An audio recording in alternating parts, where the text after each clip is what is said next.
സുഹൃത്തായതുകൊണ്ടാണ് പേര് മാറിയത്.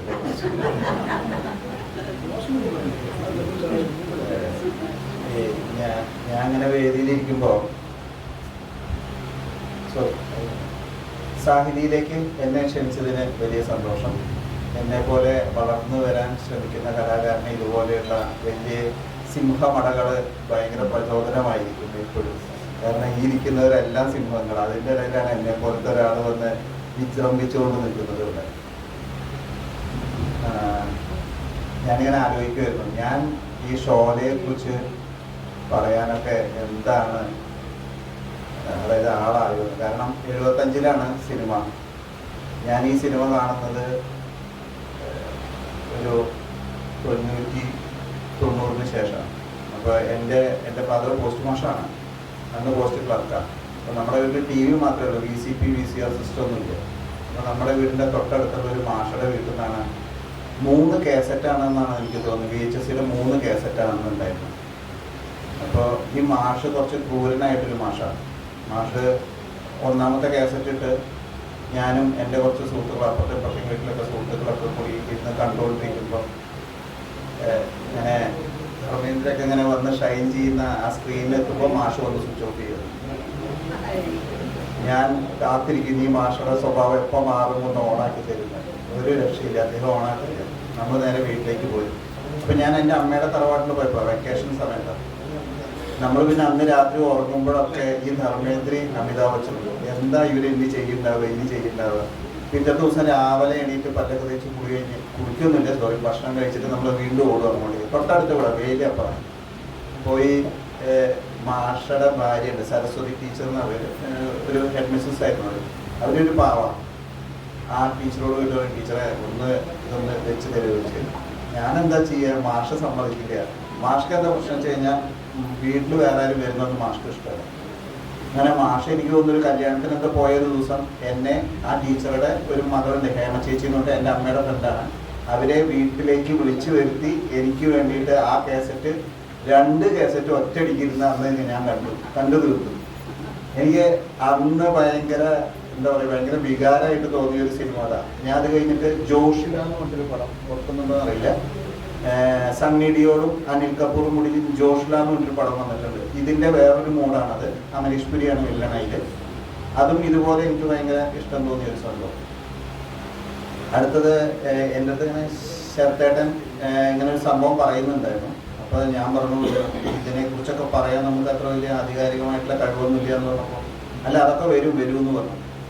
അപ്പം ഞാനിങ്ങനെ വെൽ പ്രിപ്പയർഡായിട്ട് വന്നത് അവിടെ വന്ന് ഇവിടെ ഇങ്ങനെ ഇരിക്കുക. എൻ്റെ ഊഴം വരുമ്പോൾ അതൊക്കെ പറയണമെന്ന് പറഞ്ഞു. പക്ഷെ ക്രിസ്ത്യാനോ റൊണാൾഡോ ഗോൾ അടിക്കണ പോലെ ഇദ്ദേഹം മൊത്തം ഗോളുകളും അടിച്ചു. ഇനി ഇതിൽ എനിക്ക് ഒന്നും അടിക്കാനില്ല. എന്താ പറയും, അതായത് എല്ലാം കഴിഞ്ഞ് ഇനി ബന്ധപ്പെട്ടിൽ നമ്മൾ പറയാറുള്ളത്. പക്ഷെ എനിക്ക് ഒരു കാര്യം പറയണ്ട, ആസ് എ ഡയറക്ടർ ഇതിൽ ഒരു സംഭവം അദ്ദേഹം വിട്ടുപോയി എന്ന് എനിക്ക് തോന്നുന്നു.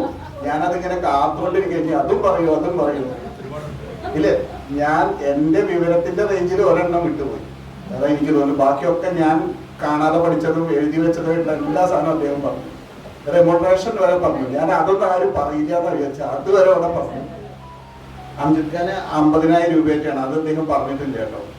50,000 രൂപ അല്ലേ, അന്ന് 50,000 രൂപ കിട്ടിയ അംജിത് ഖാന് 50 രൂപ അദ്ദേഹത്തിനാണ് കിട്ടിയത്. അതെ, 50,000 രൂപ. അപ്പോ ഇതില് ഫസ്റ്റ് ഫ്രെയിം ഇപ്പൊ ഇദ്ദേഹം പറഞ്ഞ പോലെ ഫസ്റ്റ് ഫ്രെയിം ഒരു റെയിൽവേ സ്റ്റേഷനാണ്. ഒരു ഡയറക്ടർ ക്രാഫ്റ്റ് ഞാൻ കണ്ടിടത്തോളം അല്ലെങ്കിൽ എനിക്ക് തോന്നിയൊരു ഫീല് ഇതിന്റെ ലാസ്റ്റ് ഫ്രെയിം റെയിൽവേ സ്റ്റേഷനാണ്. അവർ പോകുന്നൊരു സംഭവം, അതായത് ധർമ്മേന്ദ്രി ഹേമമാലിനി കൂടി പോകുന്നൊരു സംഭവം. അപ്പൊ അതെന്തായാലും ഇദ്ദേഹം പറഞ്ഞിട്ടില്ല, അതെങ്കിലും എനിക്ക് പറയണമെന്നുണ്ടായിരുന്നു. അത് ഞാൻ പറഞ്ഞു. പിന്നെ സിനിമ ഈ കാശ്, ഞാൻ ഇപ്പോഴത്തെ കാലഘട്ടത്തിൽ നിൽക്കുന്ന ആളായതുകൊണ്ടാട്ടോ പറയുന്നത്. സിനിമ കാശ് മുടക്കുന്ന ആള് പറയുന്നത് എനിക്ക് ഇത്ര കോടി ഞാൻ മുടക്കിയാൽ ഇത്ര കോടി രൂപ എനിക്ക് നീ തരണം ആസ് എ ഡയറക്ടർ, ഞാൻ തരണം. അല്ലെങ്കിൽ ആരാണോ ഡയറക്ടർ അയാൾ തരണം. ആർട്ടിസ്റ്റോ അതൊന്നും അയാളുടെ കൺസേൺ അല്ല. അപ്പോ സിനിമ ഉണ്ടാക്കുന്നത് ബിസിനസ് തന്നെയാണ്. ഒരു ഓഫ് ബീറ്റ് മൂവി എന്ന് പറയുന്ന ഒരു സാധനം എത്ര പേര് പോയി കാണുന്ന വളരെ റയർ, ആരും പോയി കാണാൻ ബുദ്ധിമുട്ടാണ്. കാരണം ഞാനൊരു പടം ചെയ്താണ്, കളർ ബലൂൺ എന്നാണ് പടത്തിന്റെ പേര്. സുരേഷ് ഗോപി നായകനാവാൻ വേണ്ടിയിരുന്ന ഒരു പടമായിരുന്നു. അത് പ്രത്യേക സാഹചര്യത്തിൽ സുരേഷ് ഗോപിക്ക് പറ്റിയില്ല. അവസാനം ഞാൻ എത്തിപ്പെട്ടത് ടിനി ടോമിലേക്കാണ്. അത് സുരേഷ് ഗോപി എവിടെ കിടക്കുന്നു, ടിനി ടോം എവിടെ കിടക്കുന്നു എന്നുള്ളത് എല്ലാവർക്കും അറിയാവുന്നതാണ്. അത് പ്രത്യേക സാഹചര്യമായിരുന്നു അന്ന്. അങ്ങനെ ഈ സിനിമ ഇന്ത്യൻ മെഡിക്കൽ അസോസിയേഷൻ മലയാളത്തിൽ എൻഡോസ് ചെയ്ത ആദ്യത്തെ ചിത്രം, കേരള ഗവൺമെന്റ് ടാക്സ് ഇല്ലാതെ സിനിമ കാണണമെന്നൊക്കെ പറഞ്ഞു കുറെ ഇതൊക്കെ വന്നതാണ്. പക്ഷെ ആ സിനിമ ചെറിയ പരാജയം, വളരെ പരാജയമില്ല. എന്തൊക്കെയോ എൻ്റെ കുറെ ബന്ധങ്ങളൊക്കെ വെച്ചിട്ട് ആ വലിയ പരാജയത്തിനെ കുറച്ചു. അത് ജനങ്ങൾ കണ്ടിട്ടൊന്നുമല്ല, നമ്മൾ കച്ചവടം വേറൊരു വഴിയിലൂടെയൊക്കെ ശ്രമിച്ച് കുറച്ച് പൈസ തിരിച്ചെടുത്ത് കൊടുക്കാൻ പറ്റും എൻ്റെ പ്രൊഡ്യൂസർക്ക്. അപ്പോൾ ഇവിടെ ഇന്ന് സിനിമ കാണുന്ന പ്രേക്ഷകർ ഒരു യങ്ങേഴ്സ് ആയിട്ടുള്ള ഗേൾസ് ആയാലും ബോയ്സ് ആയാലും അവർ കാണേണ്ടുന്ന സാധനം എന്ന് പറഞ്ഞാൽ നമ്മുടെ ഇവിടെ ചുറ്റുവട്ടങ്ങളിലൊക്കെ കാണുന്ന പോലെ തന്നെ, എറണാകുളം ആയാലും ഇപ്പം തൃശ്ശൂരൊക്കെ അതേപോലെ തന്നെ സെയിം പാറ്റേൺ. അപ്പോൾ അതിൻ്റെ പാറ്റേണിലുള്ള സബ്ജക്റ്റുകളോടാണ് ന്യൂജൻ എന്നൊക്കെയുള്ള പേരിലൊക്കെ വിളിക്കുന്ന പാറ്റേണിലുള്ള സബ്ജക്റ്റുകളോട്. അത് വെച്ചിട്ട് നോക്കുമ്പോൾ അന്നത്തെ കാലത്ത് ഇങ്ങനത്തെ ഒരു ക്രാഫ്റ്റ് ആ ഡയറക്ടർ ചെയ്തു എന്നുണ്ടെങ്കിൽ അദ്ദേഹം മിടുക്കൻ എന്നല്ല അയാളെ വിളിക്കേണ്ടത്, അതിനുപരി എന്തോ ഒരു സംഭവമാണ്. കാരണം അതിലെ ഷോട്ടുകളൊക്കെ ഇവർ രണ്ടുപേരും കൂടിയിട്ട് ആ സോങ്ങിൻ്റെ ഇൻ ബിറ്റ്വീൻ, അതായത് ഫ്രണ്ട്ഷിപ്പിനെ ഭയങ്കര ഇംപ്രവൈസ് ചെയ്യുന്ന ഒരു സോങ്ങിന്റെ ഇൻ ബിറ്റ്വീൻ്റെ സ്കൂട്ടറിന് ആ സൈഡിലുള്ള സൈഡ് അത് ഇറങ്ങി പോകുന്നുണ്ട്. ആക്ച്വലി ഇറങ്ങിപ്പോയ സാധനം പാട്ട് ഇങ്ങനെ മുന്നോട്ട് പോയിക്കൊണ്ടിരിക്കുന്നതോറും അപ്പുറത്തെ വഴിയിലൂടെ വന്ന് കയറുന്നുണ്ട്.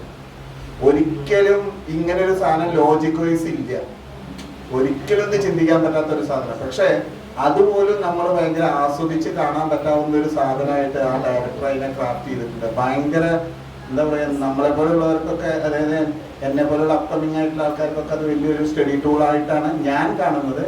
വലിയ ആൾക്കാരൊക്കെ ഇപ്പൊ സാറ് നേരത്തെ പറഞ്ഞ പോലെ ഒരിക്കലും ചിലവർക്ക് അങ്ങനെ തന്നെ ആയിരിക്കാം. ഇപ്പോൾ നമ്മൾ ഒരു പ്രൊഡ്യൂസറെ ഫേസ് ചെയ്യുമ്പോൾ ഇവർ പറയുന്നത് കേൾക്കുമ്പോഴാണ് നമുക്ക് മനസ്സിലാവുന്നത്. എന്താ വെച്ചാൽ അവർക്ക് വേണ്ടത് ഓഫ് ബീറ്റോ അല്ലെങ്കിൽ സമൂഹത്തിന് നന്നാക്കുന്ന പടം ഒന്നുമല്ല.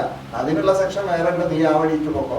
നമുക്ക് വേണ്ടത് ഇങ്ങനെയാണ്, ഞാൻ ഇത്ര രൂപ എനിക്ക് മുടക്കുന്നു, ഇത്ര രൂപ നമുക്ക് കിട്ടണം. കാരണം ഇവർ ഓടിയൊക്കെ എടുത്തിട്ടാവും ബാങ്കിൽ നിന്ന് സിനിമ ചെയ്യാൻ വരുന്നത്.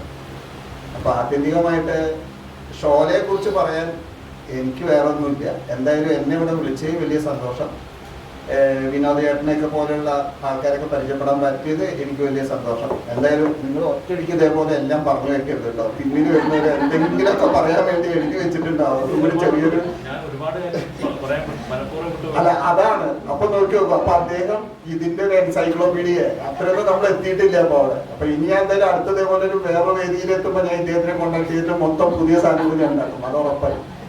എന്തായാലും വളരെ സന്തോഷമുണ്ട്, നിങ്ങളൊക്കെ കാണാൻ സാധിച്ച വലിയ സന്തോഷം. അടുത്തൊരു സിനിമ എൻ്റെ വരുന്നുണ്ടാവും, അപ്പോൾ അടുത്ത് തന്നെ ഉണ്ടാവും. സുഭാഷ് ഭാസ്കർ എന്നൊക്കെ പറയുന്ന ഒരു സംഭവം കാണുമ്പോൾ ഒന്ന് പോയി കാണാൻ ശ്രമിക്കുക. നല്ലതായാലും ചീത്തയായാലും എന്നെ വിളിച്ച് പറയണം ഡെഫിനറ്റ് ആയിട്ട്. ഇല്ല, ഒരു 2 മാസത്തിനുള്ള ആർട്ടിസ്റ്റുമായിട്ട് ഇങ്ങനെ സംസാരം നടക്കുന്നു. ധ്യാൻ ശ്രീനിവാസനും വിനീതുമാണ് നമ്മളിപ്പോൾ പ്ലാൻ ചെയ്തുകൊണ്ടിരിക്കുന്നത്. അപ്പോൾ വിനീതിൻ്റെ ഒരു ചെറിയ പ്രശ്നം കാരണം അങ്ങനെ വെയിറ്റ് ചെയ്യുന്നുണ്ട്, സംസാരങ്ങൾ നടക്കുന്നുണ്ട്. ഏട്ടനും അനിയനും വെച്ചിട്ട് ഇതേപോലെ വേറൊരു കൂടാണ് ഞാൻ ഉദ്ദേശിക്കുന്നത്. അറിയില്ല, നോക്കാം എന്തായാലും. ബാക്കിയെല്ലാം സിനിമ സ്വപ്നം കാണുന്നവരുടെ കയ്യിലല്ലേ ഉള്ളത്. അത് കാരണം കൊണ്ട് ഞാനും നന്നായി സ്വപ്നം കാണുന്നുണ്ട്. എന്തായാലും വളരെ നന്ദി. കൂടുതൽ ദീർഘിപ്പിക്കുന്നില്ല, ഇനി ഉണ്ടാവും അത്യാവശ്യം ആൾക്കാരൊക്കെ കഴിവുള്ളവർ, അവർ ഒന്ന് സംസാരിക്കട്ടെ. Thank you.